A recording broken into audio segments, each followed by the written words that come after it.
귀한 찬양 감사드립니다. 우리 별빛 속에 빛나는 주님, 우리 오늘 아침에 중고등부에서 동방 박사들의 이야기를 나눴는데 그 예수님을 나타내는 그 별이 연상이 됩니다. 오늘은 구주 예수 그리스도의 탄생을 기다리는 대강절 둘째 주일입니다.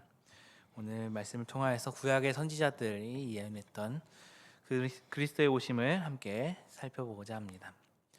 오늘 이 시대를 생각해 보면 뉴스를 볼 때마다 마음이 편치 않은 것들이 참 많이 있습니다. 세계 곳곳에서 전쟁과 분쟁의 소식이 들려오고요. 또 여러 가지 재난과 재해의 소식도 들려오고 우리 사회에 여러 가지 어려움의 소식도 들려옵니다. 경제도 어렵고 사람들의 마음이 점점 더 각박해져 가는 것 같습니다. 또 언제 어떻게 또 피해를 당할지 두려운 사건들도 참 많이 일어나고 있죠. 이럴 때일수록 우리는 무엇을 붙들어야 할까요? 우리는 진정으로 의지해야 될 것은 무엇일까요?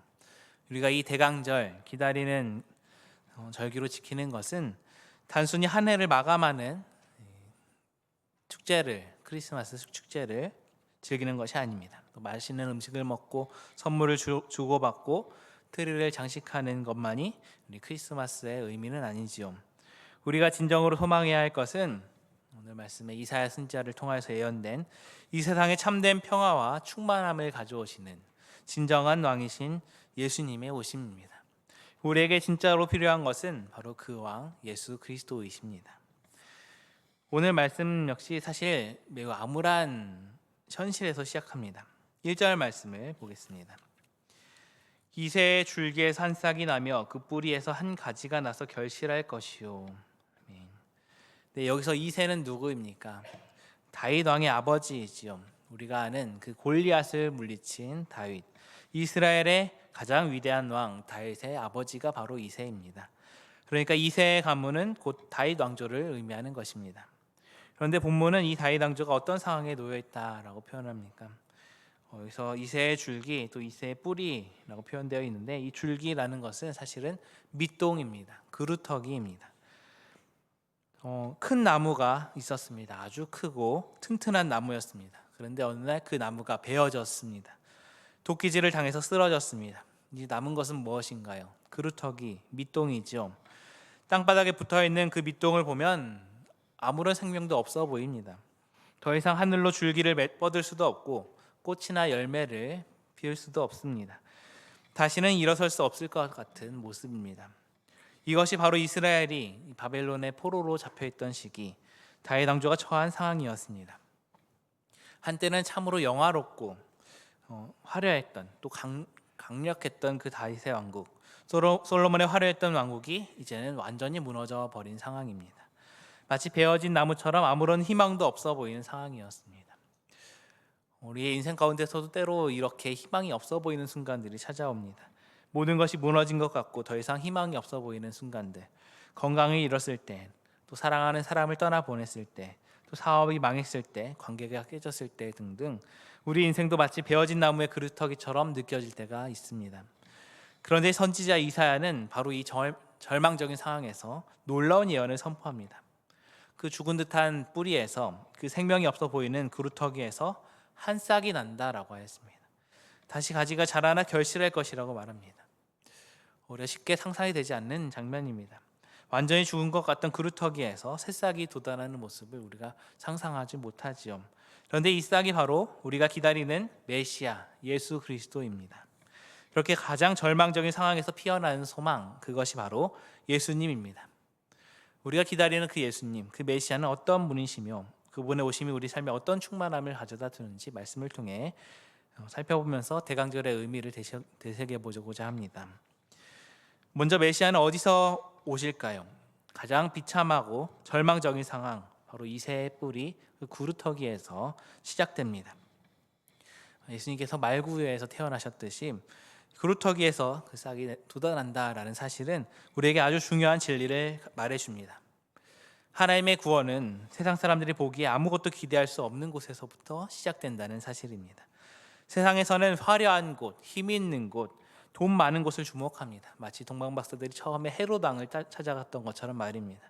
그렇지만 하나님께서는 가장 낮은 곳, 가장 초라한 곳에서 일하십니다. 예수님께서 태어나신 곳은 헤롯 왕이 있던 화려한 왕궁이 아니었습니다. 초라한 베들레헴의 작은 마구간에서 태어나셨습니다. 구유라고 하는 동물의 밥그릇이 아기 예수님의 첫 침대였습니다. 그리고 누가 그분의 탄생을 처음 경배했습니까? 동방 박사들도 있지만 그렇게 타의 높은 사람들, 귀족이나 제사장들이 먼저 온 것이 아닙니다. 오히려 동방 박사 같은 이방인들, 그리고 가난한 목자들이 가장 먼저 왔습니다. 사회에서 천대받던 목자들이 가장 먼저 아기 예수님을 맞이한 것입니다. 하나님의 역사하심은 바로 이렇게 시작합니다. 마태복음 21장에 예수님께서 시편 118편의 말씀을 인용하시면서 이렇게 말씀하십니다. 건축자들의 버린 돌이 집 모퉁이의 머릿돌이 되었나니 라고 했습니다. 건축자가 버린 돌이 모퉁이의 머릿돌이 되었다. 세상이 버린 돌, 쓸모없다고 여겨진 돌이 결국 가장 중요한 돌이 되었다는 사실입니다. 우리의 삶도 그렇습니다. 우리 삶이 때로 이렇게 절망 가운데 있다고, 인생이 마치 베어진 그루터기 같은 느낌이 들 때, 더 이상 아무런 희망이 없다고 느껴질 때, 그곳에서 하나님의 새로운 역사가 시작하십니다. 우리가 가장 낮아졌다고 느껴질 때, 그때가 하나님께서 일하시는 때입니다. 그루터기에서 새싹이 돋아났듯이 우리의 절망적인 순간 가운데서도 하나님의 소망이 싹 틀 것입니다. 그리고 그 싹 위에 무엇이 임합니까? 여호와의 영, 곧 성령이 임하십니다. 2절 말씀입니다. 그의 위에 여호와의 영, 곧 지혜와 총명의 영이요 모략과 재능의 영이요 지식과 여호와를 경외하는 영이 강림하시리니. 이사야 선지자는 이 영을 6가지로 소개합니다. 먼저는 지혜의 영입니다. 지혜는 무엇일까요? 단순히 많이 아는 것을 지혜라고 할까요? 그것은 지식이 많은 것이죠. 그런데 지혜는 하나님의 뜻을 분별하고 옳은 것을 선택할 수 있는 능력이 곧 지혜입니다. 또 총명의 영입니다. 총명은 깊이 이해하고 통찰하는 능력입니다. 겉모습만 보는 것이 아니라 그 본질을 꿰뚫는 능력입니다. 세 번째로 모략의 영이라 하였습니다. 모략은 계획하고 결정하는 능력을 가리킵니다. 어려운 상황에서 최선의 방법을 찾아내는 지혜입니다. 또 재능의 영입니다. 재능은 힘, 능력을 의미합니다. 계획한 것을 실제로 이뤄낼 수 있는 힘이 바로 재능입니다. 또 다섯째, 지식의 영입니다. 지식은 곧 하나님을 아는 것이죠. 단순한 정보가 아니라 하나님과의 친밀한 관계에서 얻는 알미 바로 이 지혜입니다. 지식입니다. 또 여섯째, 여호와를 경외하는 영입니다. 경외는 두려워하면서도 사랑하는 것이죠. 하나님을 존경하고 순종하는 마음이 바로 경외하는 마음입니다. 이 6가지와 이들을 주관하시는 여호와의 영까지 합치면 7가지 영이 됩니다. 7가지 성령의 충만함이라고 부르는 것입니다. 이렇게 성경에서 7이라는 숫자는 완전함을 나타내는 특별한 의미가 있습니다. 하나님께서 세상을 창조하실 때 엿새 동안 일하시고 7째 날에 쉬셨지요. 이렇게 7은 완성, 곧 충만함을 뜻합니다. 그런데 메시아에게 임하는 성령은 부분적인 것이 아니라 완전한 것이라는 것입니다. 조금도 부족한 것이 아니라 넘치도록 충만한 것이 여호와의 영입니다. 우리가 기다리는 메시아는 세상의 왕들과 어떻게 다를까요? 세상의 왕들은 무력으로 세상을 다스립니다. 군대의 힘으로, 또 무기의 힘으로 사람들을 굴복시키려 합니다. 또 돈으로 세상을 다스리기도 하고요, 재력으로 사람들을 움직이기도 합니다. 하지만 우리 메시아는 그렇지 않습니다. 그분은 하나님의 영광과 완전한 지혜로 충만하신 분이십니다. 이 세상의 어떤 부족함도 채울 수 있는 완전한 충만함이 있는 분이 바로 하나님이십니다. 우리가 세상이 우리에게 무엇으로 약속합니까? 돈이 많으면 행복할 것이라고 말합니다. 권력이 있으면 모든 문제가 해결될 것이라고 합니다. 명예가 있으면 존중받고 만족스러운 삶을 살 것이라고 말을 합니다. 그래서 사람들은 더 많은 돈을 벌기 위해, 더 높은 자리에 올라가기 위해, 더 유명해지기 위해 온 힘을 다해 달려갑니다. 밤낮으로 일하고 또 경쟁하고 때로는 양심을 속이면서까지 그것들을 쫓아갑니다. 그런데 정말 그것들이 우리를 만족시킬까요? 그 모든 것을 가져도 우리 마음 깊은 곳에 공허함이 채워지지 않습니다.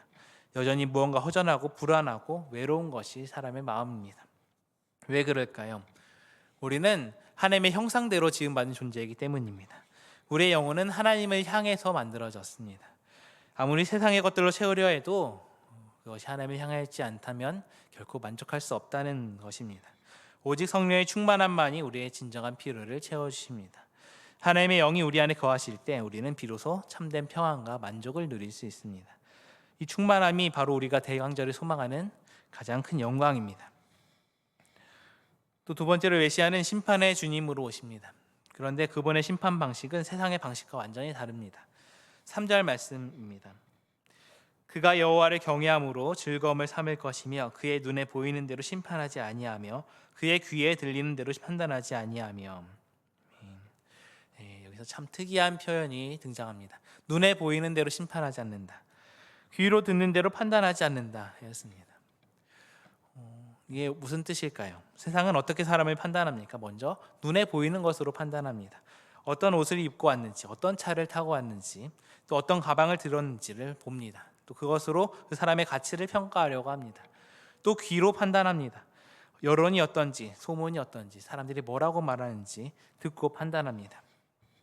또 요즘에는 SNS에 올라오는 모습들로 판단을 하지요. 화려한 사진, 또 멋진 글, 또 좋아요 개수를 보고 그 사람을 평가하기도 합니다. 우리도 솔직히 그럴 때가 많이 있습니다. 누군가를 처음 보았을 때 아는 정보가 많이 없기 때문에 겉모습으로 판단할 때가 참 많습니다. 자연스럽게 관찰하게 됩니다. 어떤 직업을 가졌는지, 어느 학교를 나왔는지, 어디 사는지, 또 부모님이 누구신지 관심을 갖습니다. 그리고 그것으로 그 사람을 판단하고 대하는 태도가 어쩔 수 없이 달라지기도 합니다. 직장에서도 그렇죠. 성과가 보이는 사람, 말을 잘하는 사람, 또 상사에게 잘 보이는 사람이 더 좋은 평가를 받곤 합니다. 정말 뒤에서 열심히 안 보이는 곳에서 열심히 일하지만 티가 안 나는 사람, 또 말수가 적은 사람은 제대로 인정받지 못하는 경우도 많습니다. 가정에서도 그렇습니다. 공부를 잘하는 아이, 또 상을 많이 받는 아이가 더 칭찬받기도 합니다. 성적표의 숫자대로 판단을 받기도 합니다. 그런데 메시아는 그렇지 않습니다. 그분은 외모를 보지 않으시고 중심을 보십니다. 겉으로 드러나는 것이 아니라 우리의 마음 깊은 곳을 보시는 분이십니다. 그분은 우리가 숨기고 있는 진심을, 아무도 알아주지 않는 그런 우리의 수고를, 또 겉으로 드러나지 않는 우리의 눈물을 다 알고 계십니다. 또 4절 말씀입니다. 공의로 가난한 자를 심판하며 정직으로 세상의 겸손한 자를 판단할 것이며 그의 입에 막대기로 세상을 치며 그의 입술의 기운으로 악인을 죽일 것이며. 먼저 공의로 가난한 자를 심판하며 정직으로 세상의 겸손한 자를 판단한다 하였습니다. 그분은 진정으로 가난한 자의 편을 서신 분이십니다.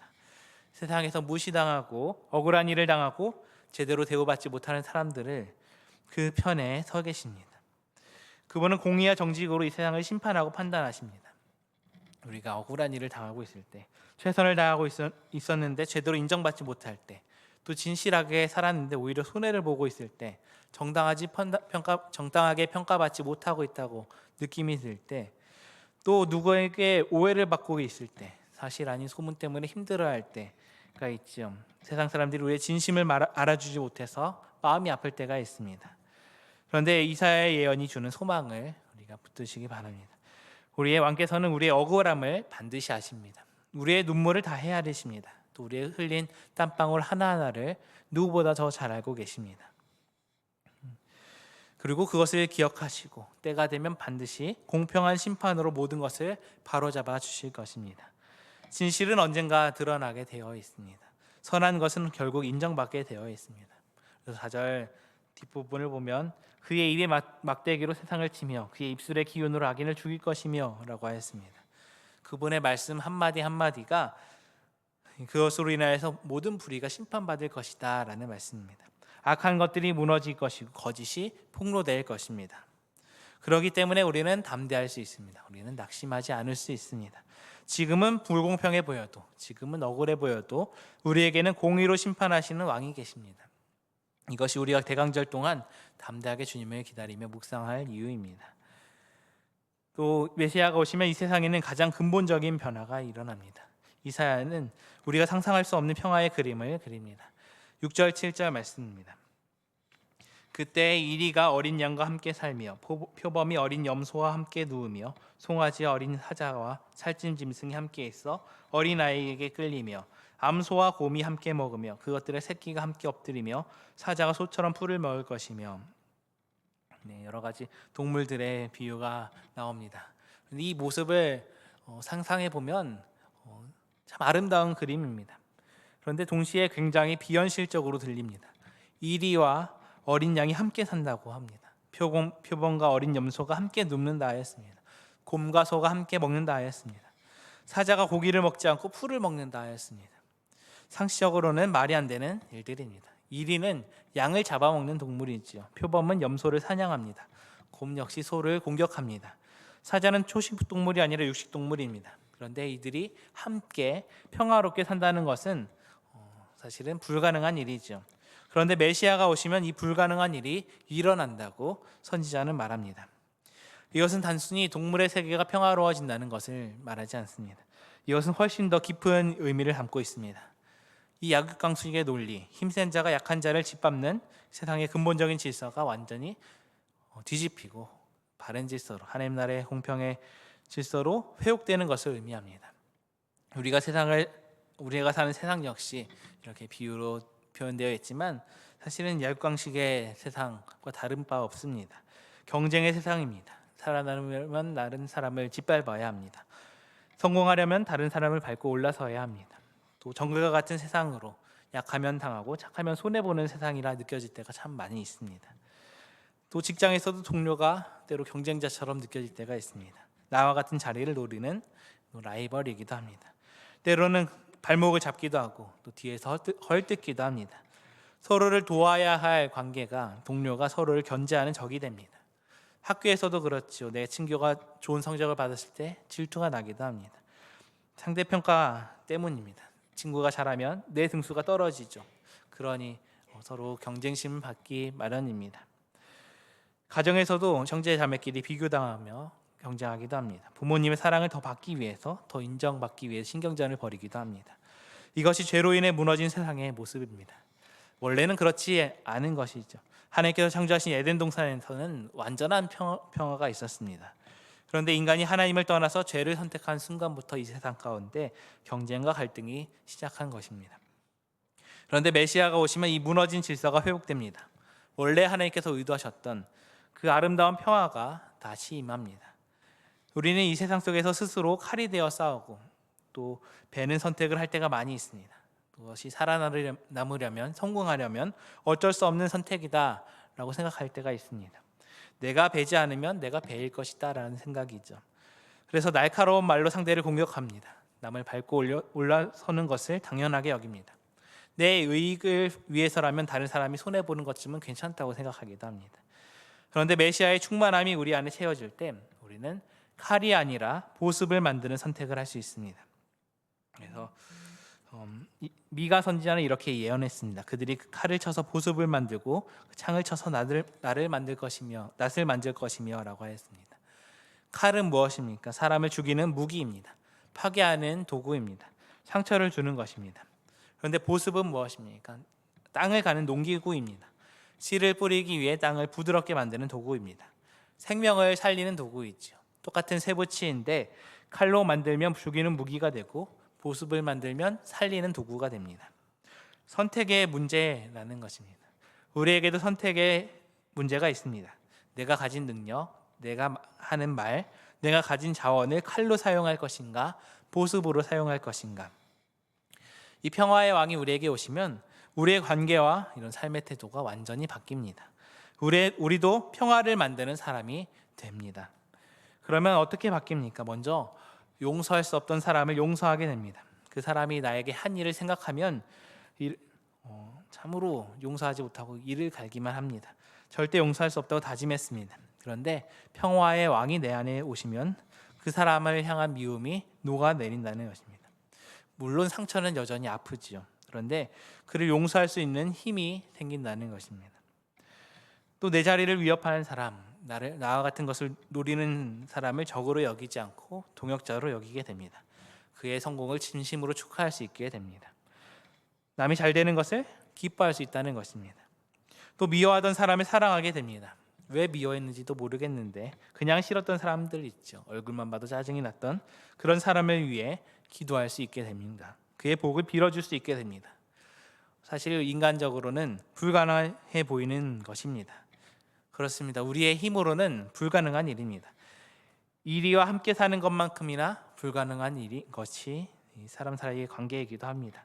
그렇지만 메시아의 평화가 우리 안에 임할 때 놀라운 변화가 일어납니다. 성령님께서 우리의 마음을 변화시킬 때 우리는 할 수 없었던 것을 할 수 있게 됩니다. 8절 9절 말씀 이어서 보겠습니다. 젖먹는 아이가 독사의 구멍에서 장난하며 젖된 어린아이가 독사의 구레에 손을 넣을 것이라. 내 거룩한 산 모든 곳에서 해됨도 없고 상함도 없을 것이니 이는 물이 바다를 덮음같이 여호와를 아는 지식이 세상에 충만할 것임이라. 네, 여호와를 아는 지식이 세상에 충만할 때 평화가 임합니다. 하나님을 아는 것, 그리스도를 아는 것이 우리 안에 가득할 때 우리는 평화를 만드는 사람이 됩니다. 독사는 가장 위험한 동물이죠. 아기가 독사 구멍에서 논다는 것은 말이 안 됩니다. 그런데 하나님을 아는 지식이 충만하면 그 위험한 것도 더 이상 위험하지 않게 됩니다. 이것은 우리가 위험한 상황을 두려워하지 않게 된다는 뜻입니다. 바로 하나님을 신뢰하기 때문입니다. 하나님께서 우리를 지키신다는 것을 알기 때문입니다. 우리가 이 대강절을 지킵니다. 대강절은 그저 막연히 예수님의 탄생을 기다리는 시간이 아닙니다. 12월 25일만 손꼽아 기다리는 시간이 아닙니다. 대강절은 우리가 기다리는 그 충만함이 내 안에 채워지도록 주님 오실 길을 예비하고 곧게 만드는 시간입니다. 내 삶을 돌아보고 나의 마음을 점검하고 내 태도를 바꾸는 시간이 바로 대강절입니다. 세례자 요한이 광야에서 이렇게 외쳤지요. 회개하라, 천국이 가까이 왔느니라 하였습니다. 우리가 대강절에 해야 할 일 역시 바로 회개입니다. 진정한 회개, 삶을 바꾸는 회개입니다. 우리의 교만을 회개해야 합니다. 나는 괜찮다는 생각, 내가 남보다 낫다는 생각, 내 힘으로 모든 것을 할 수 있다는 착각을 내려놓아야 합니다. 우리는 약한 존재입니다. 하나님 없이는 아무것도 할 수 없는 연약한 사람들입니다. 이것을 인정하는 것이 회개의 시작입니다. 또 우리의 불공평함을 회개해야 합니다.